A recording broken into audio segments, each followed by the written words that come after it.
네, 우리 기도하심으로 표다 시작하겠습니다. 하나님 감사합니다. 오늘도 말씀 앞으로 우리를 불러주시고 주의 말씀을 묵상하게 하시니 감사합니다.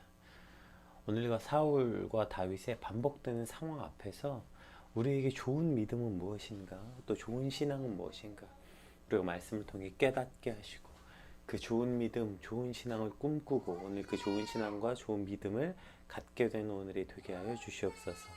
감사합니다. 예수님 이름으로 기도드립니다. 아멘. 네, 오늘 우리 함께 살펴볼 말씀은 사무엘상 26장 1절에서 12절 말씀입니다. 10사람이 기브아에 와서 사울에게 말하여 이르되 다윗이 광야 앞 하길라 산에 숨지 아니하였나이까 하매 사울이 일어나 10광야에서 다윗을 찾으려고 이스라엘에서 택한 사람 3,000명과 함께 10광야로 내려가서 사울이 광야 앞 하길라 산 길가에 진친지라. 다윗이 광야에 있더니 사울이 자기를 따라 광야로 들어옴을 알고 이에 다윗이 정탐꾼을 보내어 사울이 과연 이룬 줄 알고 다윗이 일어나 사울이 진친 곳에 이르러 사울과 넬의 아들 군사령관 아브넬이 머무는 곳을 본즉 사울이 진영 가운데 누웠고 백성은 그를 둘러 진쳤더라. 이에 다윗이 햇사람 아히멜렉과 스루야의 아들 요압의 아우 아비새에게 물어 이르되 누가 나와 더불어 진영에 내려가서 사울에게 이르겠느냐 하니 아비새가 이르되 내가 함께 가겠나이다. 다윗과 아비새가 밤에 그 백성에게 나아가 본즉 사울이 진영 가운데 누워 자고 창은 머리겨 땅에 꽂혀 있고 아브넬과 백성들은 그를 둘러 누웠는지라. 아비새가 다윗에게 이르되 하나님이 오늘 당신의 원수를 당신의 손에 넘기셨나이다. 그러므로 청하오니 내가 창으로 그를 찔러서 단번에 땅에 꽂게 하소서. 내가 그를 두 번 찌를 것이 없으리이다 하니 다윗이 아비새에게 이르되 죽이지 말라. 누구든지 손을 들어 여호와의 기름 부음을 받은 자를 치면 죄가 없겠느냐 하고 다윗이 또 이르되 하나 여호와께서 살아계심을 두고 맹세하노니 여호와께서 그를 치시리니 혹은 죽을 날이 이르거나 또는 전장에 나가서 망하리라. 내가 손을 들어 여호와의 기름 부음 받은 자를 치는 것을 여호와께서 금하시나니 너는 그의 머리 곁에 있는 창과 물병만 가지고 가자 하고 다윗이 사울의 머리 곁에서 창과 물병을 가지고 떠나가되 아무도 보거나 눈치채지 못하고 깨어있는 사람도 없었으니 이는 여호와께서 그들을 깊게 잠들게 하셨으므로 그들이 다 잠들어 있었기 때문이었더라. 아멘. 우리가 이제 보석을 귀중하고 소중하게 여기는 이유는 그 보석이 갖고 있는 가치 때문이죠. 근데 보석이 보석으로서의 가치를 가지려면 몇 가지 조건이 있는데 첫 번째가 그 빛깔이나 광택이 아름다워야 하고 두 번째는 산출량이 적어서 아무나 쉽게 가질 수 없는 희소성이 있어야 되고 세 번째는 장신구의 역할을 할 수 있도록 몸에 지닐 수 있을 만한 크기여야 하고 또 네 번째로 오랜 시간 동안 많은 사람들에게 선호받았던 그 전통성이 있어야 된다고 해요. 그리고 이제 아주 중요한 것이 물리적이나 화학적으로 변하지 않는 견고함, 변하지 않는 그 영원성, 그것을 가져야 보석으로서의 가치를 가졌다고 말해요. 특히 우리가 결혼할 때 보석을 주고받는 것은 보석이 귀한 것이기도 하지만 그 안에 담겨 있는 변하지 않는 영원성, 그래서 영원한 사랑을 의미하므로 그렇게 예물을 주고받죠. 뭐 요즘에는 꼭 그러한 의미만은 아니고 어쩌면 비싸니까 뭐 주고받기도 하겠지만 어쨌든 보석이 보석으로서의 가치를 가지는 여러 가지 요건들 중에 아주 중요한 것이 그 변하지 않는 영원성이라는 속성이라면 사람도 마찬가지인 것 같아요. 우리가 어떠한 사람에게 그 사람 참 착하다라고 말할 때 그 사람 착하다라는 기준이 뭘까요?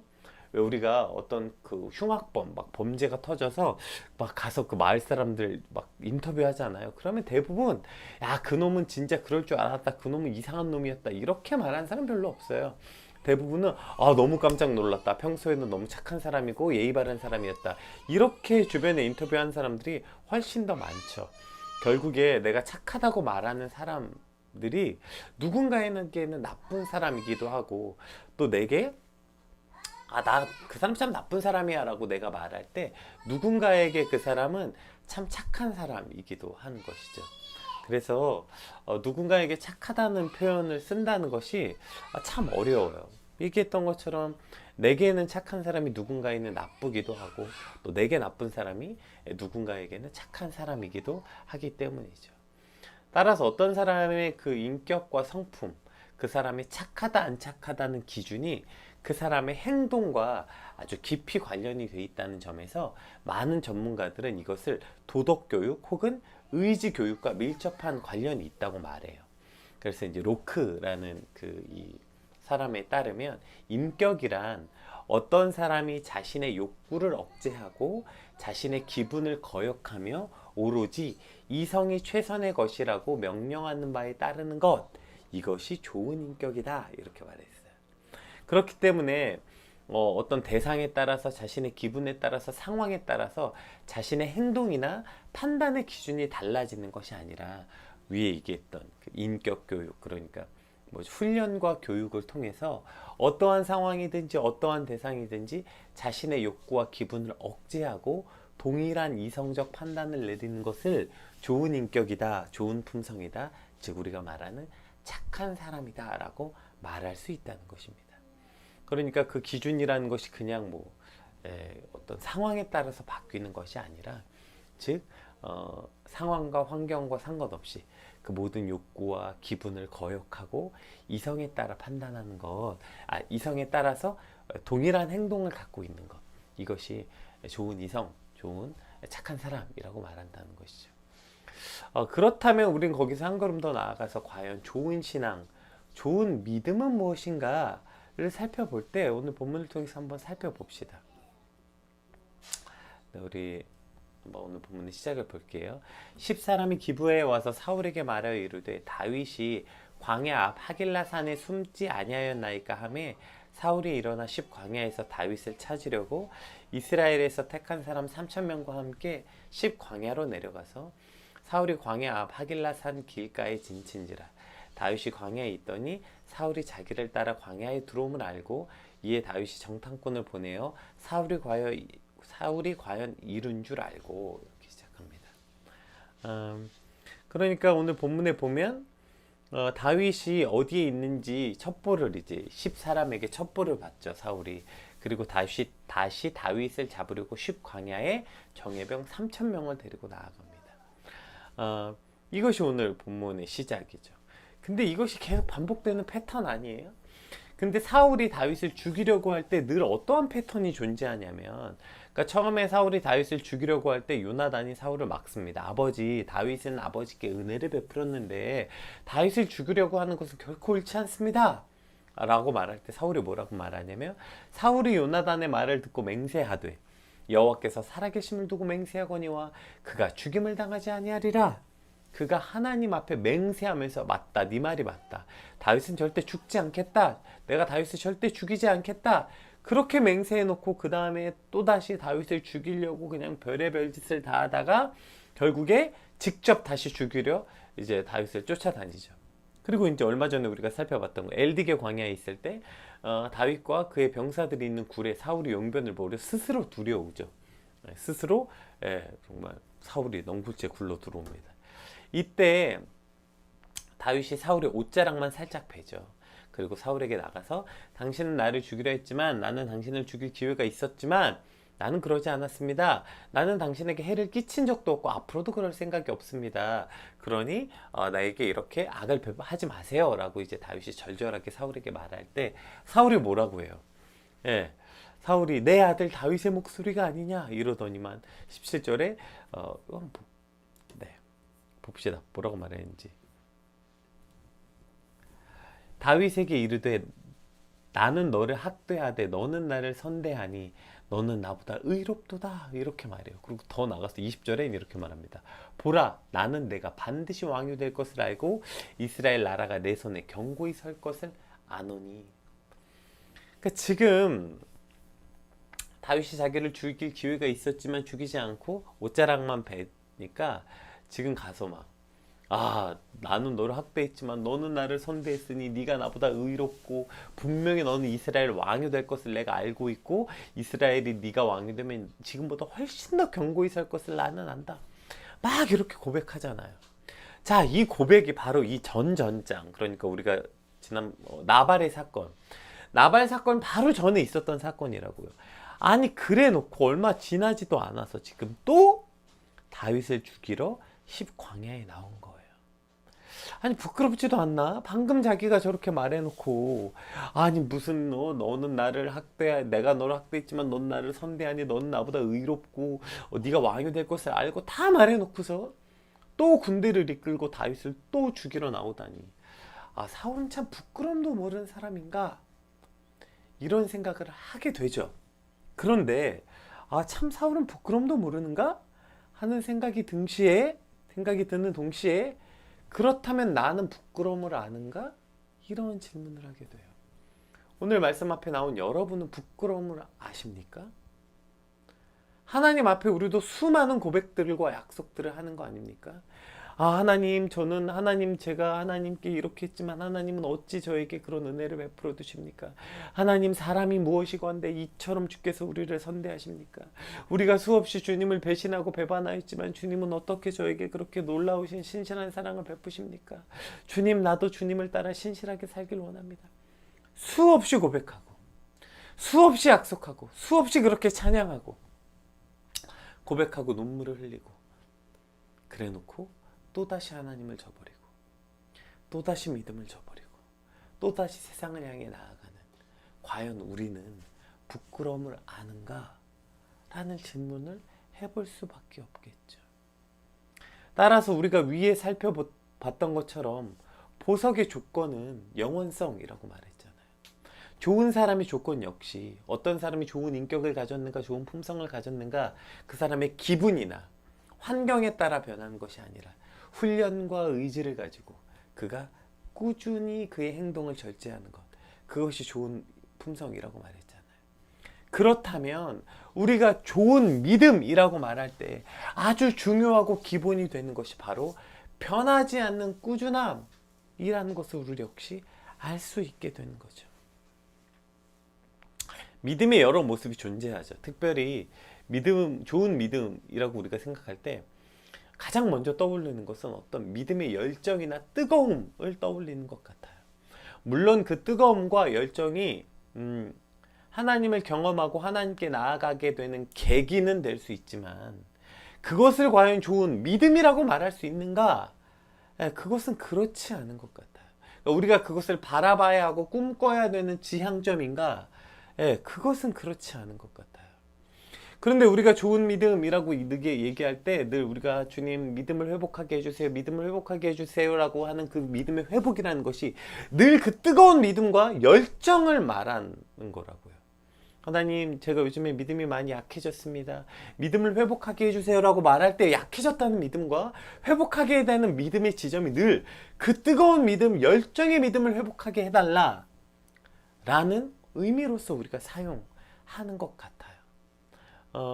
왜냐하면 우리가 그때 그렇게 뜨거운 믿음, 열정적 믿음을 가졌을 때 그 경험이 매우 강력하기 때문이죠. 그래서 그때 그 강력한 경험을 떠올리고 그것을 회상하기에 늘 우리가 믿음을 회복하게 해달라고 말할 때는 늘 그 뜨거움과 열정을 회복하게 해달라는 의미로서 사용하게 되는 것 같습니다. 그런데 성경에서 신앙생활에 대해서 말할 때 늘 빠지지 않고 표현되는 단어들은 뜨거움이나 열정보다는 대부분 인내와 견디는 것에 대해서 강조하는 것을 우리는 성경을 통해서 많이 알 수 있죠. 우리가 너무 잘 아는 로마서 말씀에 뭐라고 말합니까? 그러므로 우리가 믿음으로 의롭다 하심을 받았으니 주 예수 그리스도와 말미암아 믿음의 화평을 누리자. 또한 그런 말미암아 우리가 믿음으로 서 있어 이 은혜에 들어감을 얻었으니 하나님의 영광을 바라고 즐거워하느니라. 그리고 우리가 잘 아는 것처럼 다만 이뿐 아니라 우리가 환난 중에도 즐거워하나니 왜요? 환난은 인내를, 인내는 연단을, 연단은 소망을 이루는 줄 알미라. 네, 이거 너무나도 우리가 잘 아는 말씀 아닙니까? 야고보서 1장, 야고보서 시작과 동시에 이렇게 말합니다. 내 형제들아 너희가 여러 가지 시험을 당하고도 온전히 기쁘게 여기라. 이는 너희의 믿음의 시련이 인내를 만들어내는 줄 너희가 알미라. 인내를 온전히 이루라. 이는 너희로 온전하고 구비하여 조금도 부족함이 없게 하려 함이라. 네. 성경은 이와 같이 계속해서 우리에게 믿음에 관해서 신앙에 관해서 말할 때 인내를 온전히 이루라. 시련 가운데서 너의 믿음을 온전히 세우라. 이렇게 말하고 있습니다. 사랑도 마찬가지죠. 사실 믿음, 소망, 사랑 중에 그 중에 제일은 사랑이라 라고 되어 있는 우리가 잘 아는 고린도전서 13장에 봤을 때 믿음, 소망, 사랑 중 제일은 사랑이다. 이런 믿음, 소망, 사랑이 전부 다 다른 것이고 그 중에서 최고의 가치는 사랑이다. 이런 말이 아니라 믿음, 소망, 사랑 이것 중에 가장 큰 개념, 가장 하나님의 성품과 닮은 것, 그리고 그 모든 것을 포함하는 그 유기적 관계에서 가장 큰 것이 사랑이라고 말하는 것이죠. 그러니까 믿음이라고 말하는 것은 사랑과 분리된 상태가 아니기 때문에 우리가 사랑에 대해서도 꼭 살펴봐야 하는 것입니다. 왜냐하면 믿음, 소망, 사랑 중에 모든 것이 유기적 관계로서 존재하기 때문이죠. 그래서 고린도전서 13장에 보면 우리가 너무 잘 아는 말씀이죠. 이거 그냥 그냥 요 화면으로 한번 살펴볼게요. 고린도전서 13장. 우리가 너무 잘 아는 이 사랑이 뭐냐면 얘기할 때 늘 나오는 거죠. 첫 번째, 사랑은 오래 참고, 사랑은 온유하며 시기하지 않으며, 사랑은 자랑하지 아니하며, 교만하지 않으며, 무리행하지 아니하며, 자유를 구하지 아니하며, 성내지 아니하며, 악한 것을 생각하지 않으며, 불의를 기뻐하지 않으며, 진리와 함께 기뻐하며. 보세요. 7절 결론입니다. 모든 것을 참으며, 모든 것을 믿으며, 모든 것을 바라며, 모든 것을 견디느니라. 이것이 사랑이래요. 여러분, 사랑이 시작부터 벌써 다르지 않아요? 보세요. 사랑은 오래 참고로 시작해. 사랑은 오래 참고. 여러분, 우리가 흔히 사랑을 말할 때 사랑을 어떻게 오래 참아요? 사랑은 뜨거움 아닙니까? 열정적인 거 아니에요? 아니요. 성경에서 말하는 사랑은 내가 뜨거운 게 아니라 오래 참는 거예요. 그래서 우리가 흔히 내가 널 사랑해서 그랬어. 사랑해서 못 참고 그랬어. 라고 말한 건 사랑이 아니라고요. 사랑은 시기하지 않는데요. 아니 어떻게 사랑이 시기하지 않아? 질투하지 않는 건 사랑이 아닌 거 아니야? 성경은 그렇지 않다는 거예요. 사랑은 자랑하지 않으며 교만하지 않으며. 아니 재치교와 사랑은 숨기지 못한다는데 어떻게 사랑을 자랑하지 않아? 무례행하지 않으며. 우리가 보통 사랑하면서 사랑해서 그랬어. 내가 널 사랑하니까 그렇게 행한 거지. 아니요. 사랑은 무례행하지 않는다는 거예요.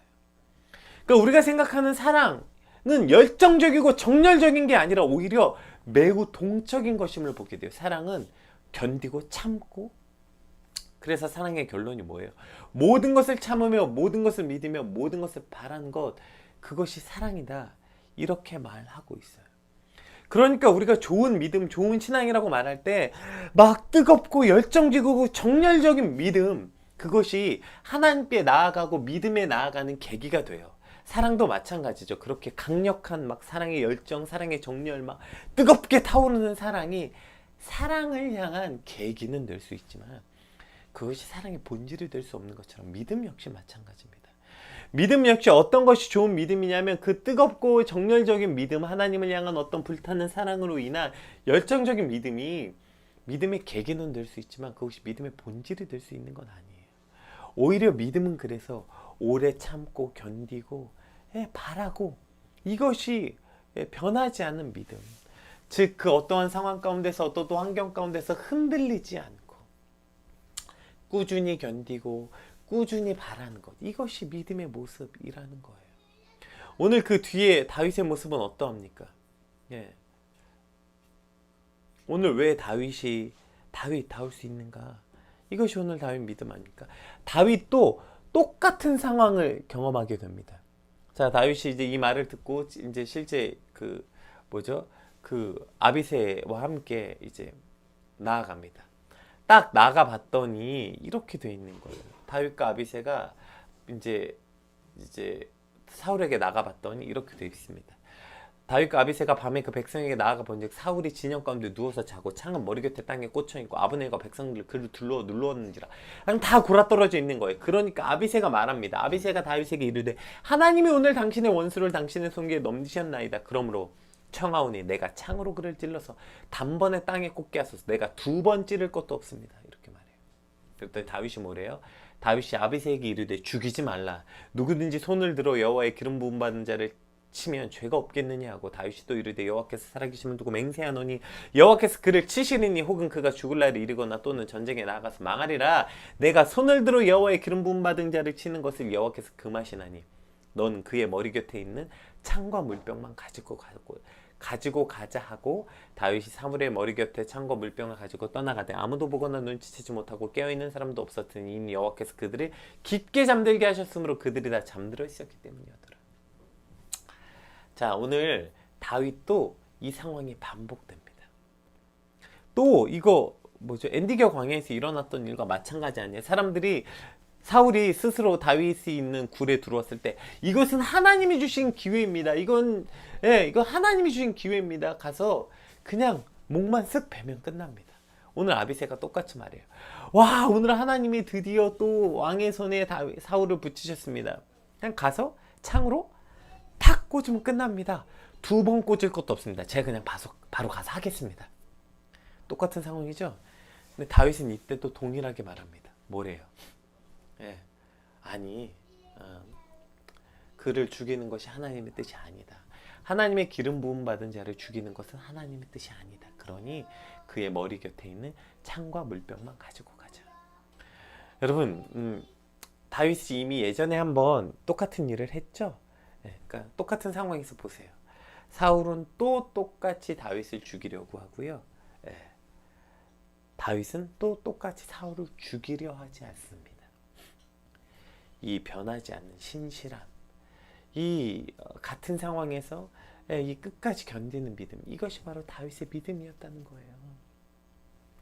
여전히 자신의 욕심을 따라 그냥 죽이지 않겠다 그랬다, 죽인다 그랬다, 죽이지 않겠다 그랬다, 죽인다 그랬다 이랬던 사울과 똑같은 상황에서 다윗은 여전히 사울을 죽이지 않고 여전히 그저 잠잠히 그의 창과 물병만 가지고 나오죠.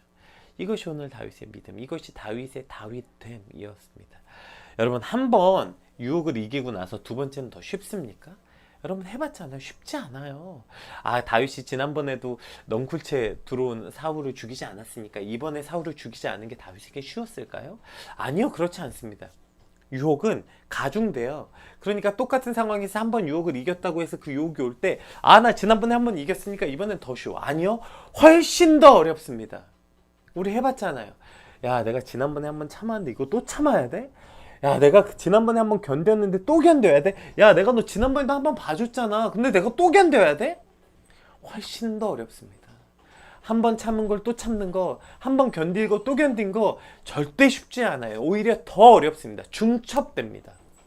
그러나 다윗은 변하지 않고 그 일을 오늘 또 견디고 또 참은 거예요.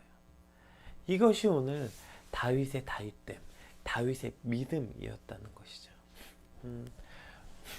오늘 사울의 저 널뛰는 믿음, 죽인다 그랬다 안 죽인다 그랬다, 다윗에게 내 아들아 그랬다가 또 다윗의 원수라고 했다가, 다윗이 네가 왕이라 그랬다가 아니라 너만 없으면 내가 왕이 될 거라고 했다가, 저렇게 널뛰는 믿음의 사울. 그러나 같은 순간, 같은 유혹, 같은 환경에서도 같은 선택. 보세요. 제가 아까 이 로크라는 이 철학가가 한 말, 인격이란 어떤 사람이 자신의 욕구를 억제하고 자신의 기분을 거역하고 오직 이성이 최선의 것이라는 것을 생각하고 그것에 명령하는 바를 따르는 것이 좋은 인격이라고 했잖아요. 오늘 딱 사울을 보세요. 자신의 욕구를 억제하지 못하고 자신의 기분을 거역하지 못해서 그냥 널뛰는 대로 하는 거예요. 그럼 나쁜 믿음 역시 마찬가지 아니에요? 우리의 욕구를 억제하지 못하고 우리의 기분을 억제하지 못해서 어떤 순간은 좋은 믿음, 어떤 순간은 열정적이었다, 어떤 순간은 또 이랬다, 어떤 순간은 저랬다.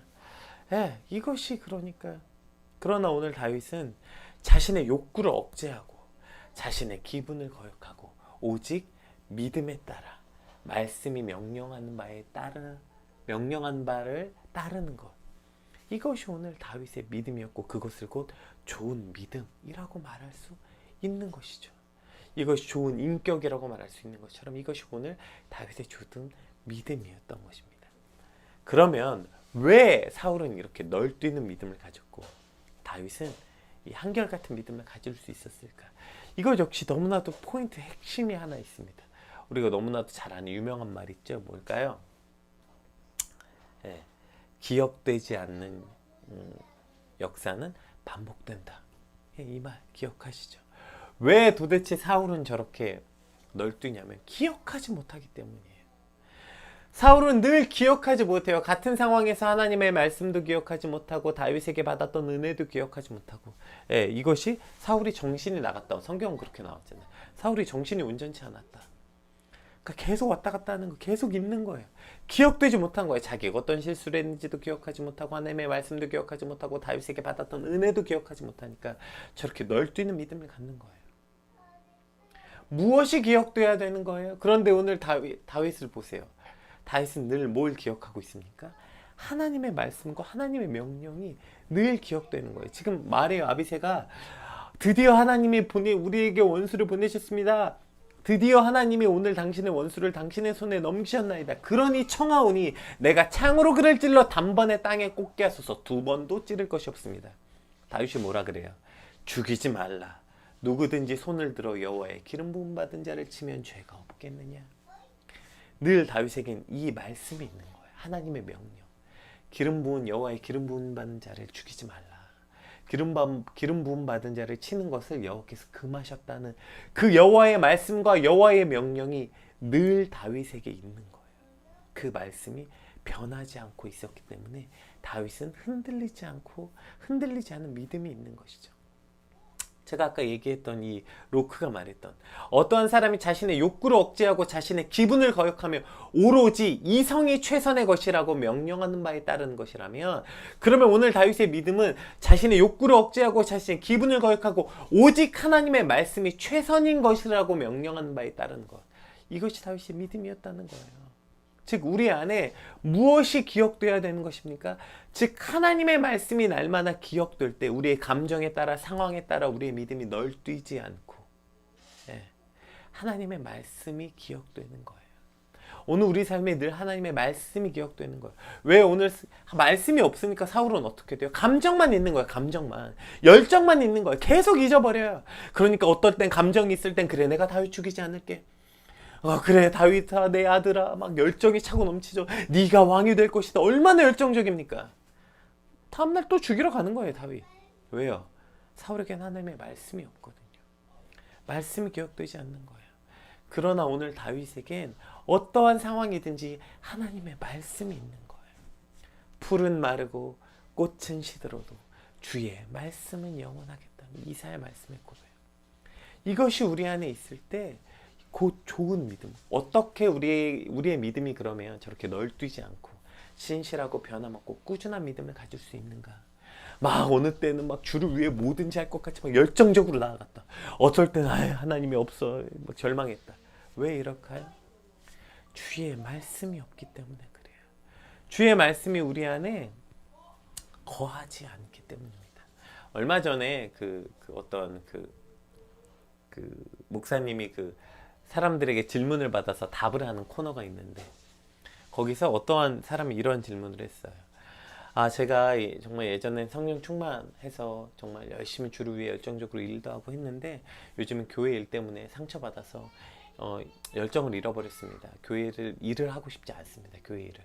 그러면 저는 하나님이 다시 마음을 줄 때까지 기다려야 하는 걸까요? 더 나아가서 과연 저는 성령 충만을 받은 걸까요? 이러한 질문을 했어요. 그때 그 목사님이 이러한 답을 주시더라고요. 성령 충만함을 받았는지 안 받았는지 어떻게 모를 수 있냐? 그러면 당신 안 받은 거다. 왜냐하면 성령 충만을 받았다는 것은, 성령이 우리 안에 거했다는 것은 말씀이 우리 안에 거했다는 것과 같은 말이다. 그래서 요한복음 6장 65절인가요? 그걸 예로 드시면서 하나님의 영이 우리 안에 거했다는 것. 내 말이 너희 안에 거하고 그 영이 너희를 살리는 영이 된다. 그 말씀을 인용하시더라고요. 여러분 성령 충만이 뭐라고 생각하세요? 성령 충만은 성령 충만한 feel이 아니에요. 성령 충만한 것 같은 기분이 아니에요. 성령 충만한 것 같은 어떤 열정이 아니에요. 성령이 충만했다는 것은 하나님의 말씀이 우리 안에 충만히 거해서 그 말씀이 우리의 삶을 주관하고 있다는 것. 그것이 곧 성령 충만이에요. 말씀이 충만해서 그 말씀이 우리 삶을 이끌어가는 것이 곧 성령 충만함이라고요. 오늘 보세요. 다윗이 어떻게 좋은 믿음을 가졌습니까? 다윗에겐 그 말씀이 있는 거예요. 어떠한 상황에서든지.